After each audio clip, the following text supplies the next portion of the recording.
Hello, you're listening to Got Clutter, Get Organized, a podcast that focuses on helping you create space to attract more money, love, and happiness in your life.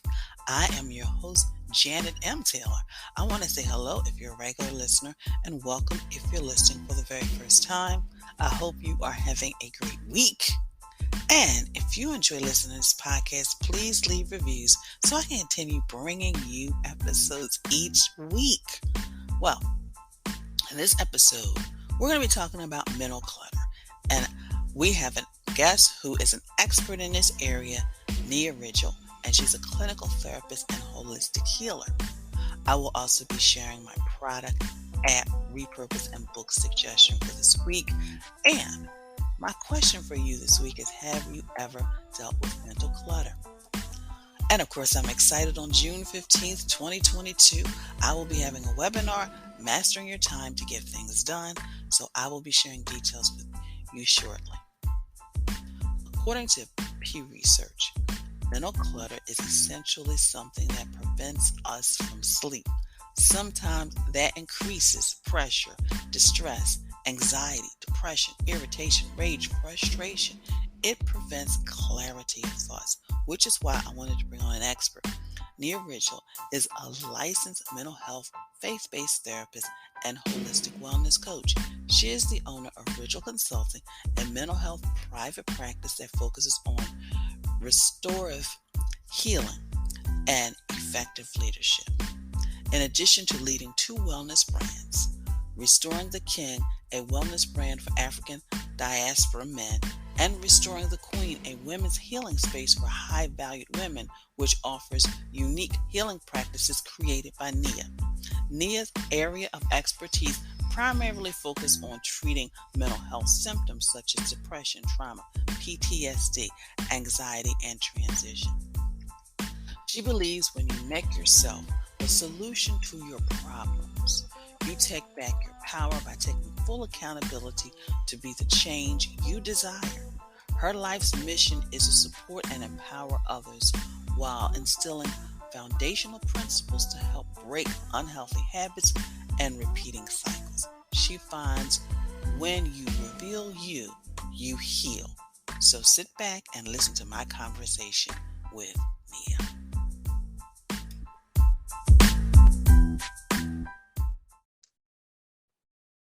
Well, listeners, hello. We just celebrated Mother's Day. I'm excited because we have Nia Ridgle, and she is going to talk to us about mental clutter, because a lot of times as women, we hold all that stuff in because we're the wife, we're the mother, we're the caregiver, we're the sister, we're the aunt. And of course, again, it is Mental Health Awareness Month. So Nia, thank you so much for joining us. Thank you so much for having me. I enjoy being here. I'm happy to talk about mental health on all levels. So what made you decide to kind of focus on, I know you're a clinical therapist, so what made you decide to really focus on that area? This is a really unique story, and I'm finding myself sharing it a lot, and it gets more and more clear. So when I knew I was going to be a mental health therapist when I was 7. I didn't know what it was. I just knew what my experience was, and I wanted to be the catalyst for the change of that. So I grew up in a very spiritual, religious family. I grew up as a Jehovah's Witness, and so we really don't do traditional therapy or medicine. We don't really believe in those practices, and so I just saw that when my mother was going through the system with my sister, who was diagnosed at early in her teenage years. With a severe diagnosis, that she was discriminated against on a lot of different levels, both for her spiritual orientation, the fact that she was a single mother at the time with 7 children. Economic status was also a factor because her insurance plan, and also the fact that she didn't have the education to advocate for herself. And so I remember experiencing that. I call it institutional trauma. At a very early age, at the age of 7. And I remember seeing that I was going to be that person that made sure that people never had that experience that my mother had. And so here, fast forward today, I stayed in that alignment, and I'm here as an advocate. So what exactly is mental clutter? I mean, we kind of know what the physical clutter is, but what really is mental clutter? So mental clutter is a very multifaceted way of saying that you've got a lot of mental narratives, ideologies, belief systems, and environmental stuff that has not been cleared out, explored, released, and it's just baggage. You know, and it's interesting you say that because just earlier today, I was sharing with somebody how I had to change the way I viewed Saturday because growing up, Saturday morning was always the day you did the grocery shopping, you did the laundry, you did all the cleaning of the house from front to back, top to bottom. And I really had to change that so that, you know, I didn't get into that because it was gotten to the point where I was like, oh gosh, here comes Saturday. It's supposed to be my day, but I got to do that. So you're right. It's like changing those thoughts. So, how does it impact? Does it impact women differently, the mental clutter? Oh yeah. I mean, for women, we have to do a lot of the caregiving. So when we hold on to that mental clutter, not only does that affect the way that we nurture people and we take care of people, but it also affects the way that we nurture and we take care of ourselves. So I know like the big push on women has been self-care because oftentimes we're just in a space where we're just caring, giving, doing, that we literally had to create a self-care initiative for us to remind ourselves to take care of ourselves. So yeah, it affects women dramatically in a lot of vast ways. So, what are some things that I guess women can do to really do we manage the mental clutter? So, how do we like get rid of it? So, how can we deal with it? So mental clutter is going to be one of those things that is like you're going to live with it as long as you're here on earth, right? So I think it's a more of a not dealing with it, but how do you process it to where it fits your liking for the energy that you want to have? Because one thing about mental clutter is that what mental clutter do is slow your energy down. Right. So the best thing that a woman can do is to be honest with herself first about what mental clutter is in her body, because that clutter does not only go in your mind, it also goes in your body too, especially for Black women. We're very somatic people. Um, and so dance, some type of hobby where there'd be like a artistry hobby, not one that's intellectual, because that's another way that you're operating and using your mind. It needs to be some form of movement. Doing things that bring you joy when you're connecting with people. Oftentimes women, because they have a lot of like relationship trauma or childhood trauma with intimacy, they disconnect themselves and they're just more there for the titles and the systemic obligations of when it comes to intimacy, but like really working on your natural nature of what is intimacy to you. And filling your cup up with that, because many people have a lot of mental clutter because they lack the imbalance of intimacy. And so that's something that we also don't talk about, that women need a lot of nurturing, not just because we're nurturers, but because we are, as human beings, when we're in our feminine essence, we're warm, we're soft, we're cuddly, we're all those things that are just, yummy and fun. But oftentimes we're positioned to give those things to people because if you can relate to me, oftentimes the giver gives what they need to be given. And so you see a lot of women being positioned into being a nurturer, but they as equally need to be nurtured too. So, with all that you do and manage, how do you organize yourself, your life, maybe even your mental clutter? Because you're a businesswoman, you're a therapist, your mom, your friend, all these different titles. So I've done a lot of the deep diving into my psyche, both mentally, emotionally, physically. I'm now on the financial side of trauma. And so the one of the best things that I've done is to even start my healing process my own self, like not as like a professional do I see the need for it because I'm taking on other people's clutter and their mental collateral damage, but I also have my own that I carry with me too. And so one of the things that I'm really passionate about when practicing is that I don't want to be an unhealthy leader. I don't want to be an unhealthy therapist. I want my clients to come to me and know that their therapist is not only a practitioner, but also a consumer, because I'm human just like everybody else too. So some of the things that I do personally to kind of keep me in a healthy alignment is I have my own therapist. So I'm a therapist with a therapist. I have a life coach. I have a spiritual leader.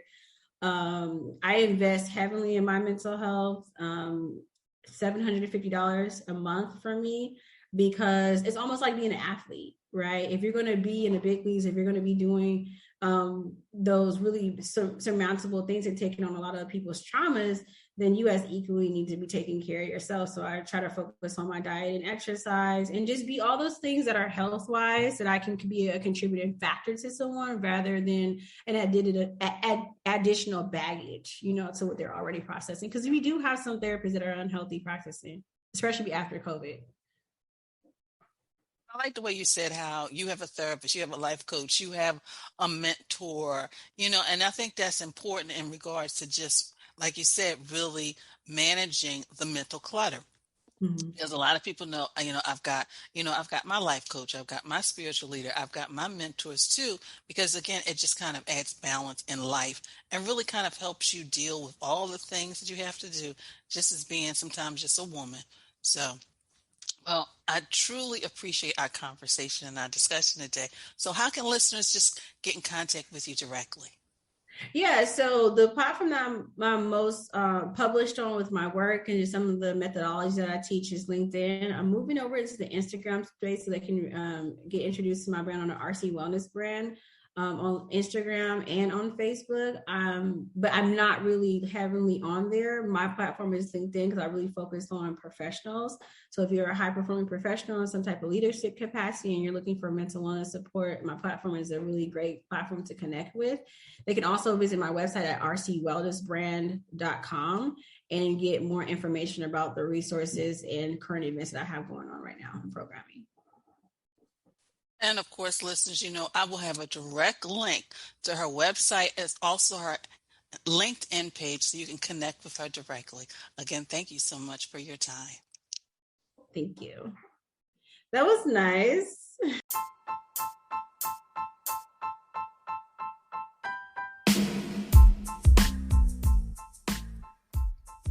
So, what were your takeaways from my conversation with Nia? And what ways are you going to better manage your mental clutter? Well, now I'm going to transition into Taylor's tip time and just give you some strategies so you can have a better night's sleep, and managing your mental clutter. Because as I shared with you earlier, sometimes sleep is one of the areas that we lack when we're dealing with mental clutter. So number one, clear the clutter from the side tables. So anything that is not necessary, of course, you need your reading glasses and, a lot of you may need to have your medication by your bedside. I know that's the first thing I do in the morning because I have medication for my allergies. So that's on my night table along with my glasses. But number two, clear the clutter from the dresser as well.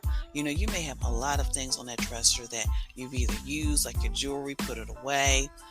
There may be perfume that you never want to use again and other little things. So when you wake up, you want to look at a dresser that is truly clutter-free and only has the beautiful items on it that you love and you adore. Clear the clutter. Number three, clear the clutter from the chair and put the clothes in the closet. Or better yet, there may be clothes in the closet that you need to take out and put the ones that you wear in. Number four, organize those books and those reading materials. Now that may be a small shelf, maybe a bookcase. Organize those.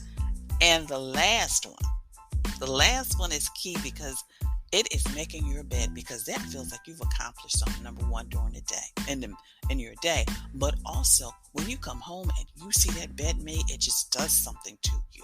So again, tackle those side tables, tackle that dresser, tackle the chair, tackle the reading material, and make your bed every day. Have you been working on getting organized and feel overwhelmed? Are you challenged by managing your time between work, home, and life? Do you want to organize your life? Let's talk so I can help. I work with clients to guide them from start to finish by providing them with the details needed to clear the clutter and get organized without feeling overwhelmed and stressed. Go to my contact page, schedule a free 15-minute session, take the steps necessary to create the life you want, and start by doing something today. And click the link in the show page. Well, as I shared with you earlier, I've got a webinar coming up, and it is Mastering Your Time to Get Things Done on Wednesday, June 15th, 2022, from 7 p.m. to 8:30 p.m. Eastern Standard Time. I'm going to be talking about time wasters. I'm going to be talking how to not overcommit, how to conquer procrastination, which is one of the time wasters, so much more. I've limited the class size so that I can communicate and give you strategies, each of you that come. So please make sure you click the link and join me, because this is one of the things I love doing. I love sharing strategies, because when I share strategies on time management, that's going to help you really with some life management as well. So be sure to register. And of course, I need to take a moment and just say thank you. Thank you for following me on social media and for your likes, your retweets, for your sharing. Please continue to follow me. Please check out the YouTube channel, because I am actually putting some more videos on there, some life organizing videos. So be sure to check that out. And of course, check out my website as well. If you're thinking of getting your life organized, don't get overwhelmed. Join my Facebook group, Living Life Totally Organized. It's a community of women supporting each other on their journey to living life totally organized. It's free to join. And of course, we have our weekly challenges. People will post things on it. I love it because somebody will find out about a shredding event. Boom, they'll post that information. Somebody will just share their journey on getting organized. It'll inspire others. Some people just say, Janet, this is my area I need help with. Then I will jump on and give some strategies. So it's a nice community of support and motivation on your journey to living a life that's organized. Well, you know what time it is? I'm going to give you a moment to kind of maybe put your music on, in the background, get your little dance going on. But it is Toss It Tuesday time. And I want you to toss something off of the top of your dresser. Just one thing. Doesn't have to be, it could be a receipt that's faded. It could be a pen that doesn't work. It could be perfume that you tried a few times and realized it just wasn't your scent. Toss something. My app suggestion for this week is Calm, because we're talking about mental clutter, and sometimes you just need a moment, specifically sometimes for those of you who do jobs where you are constantly answering the phone, dealing with crises of customers, other things, and you need a moment. And sometimes I always stress that it's important for us to take those breaks and those lunches during the day, because that allows us to, give ourselves, rejuvenate ourselves mentally, but also give ourselves energy when we eat. And sometimes calm can be something that, while you're doing your break or even just during lunch, you can kind of listen to. My product suggestion for this week is from M Design, their trays where you can kind of organize the things in your drawers and your dressers, like your socks, your leggings, your tights. It could be your watches. It could be your scarves. It could be your jewelry. It could be your reading glasses, because some of you, you like to change up your reading glasses and eyeglasses with your outfits. So make sure you click the link in the show page to check that out. My repurpose suggestion is because, we have just celebrated Mother's Day. We may have some treasures that maybe have a little chip here or broken there, and you can take those treasures, even though they're broken in pieces, and use them in the garden. So think about that as well. And my book suggestion for this week is Organize with Grace, and it's organization tips for working moms, declutter, home and life management, encouragement, and mental health, clarity, and wellness. Again, it's Organize with Grace, and it just gives you working moms some organizing tips, but it also has some mental and mind and clarity and wellness tips as well. And of course, my quote for you this week is, letting go of physical clutter also declutters the mind and soul. Again, letting go of physical clutter also declutters the mind and soul. Well, I want to thank you for listening, and be sure to share this podcast with your family, friends, and on your social media network. And again, let me know you enjoy listening to this podcast by leaving a review, and be sure to visit my website at www.janetmtaylor.com. And until next time, you have a clutter-free day and an organized week.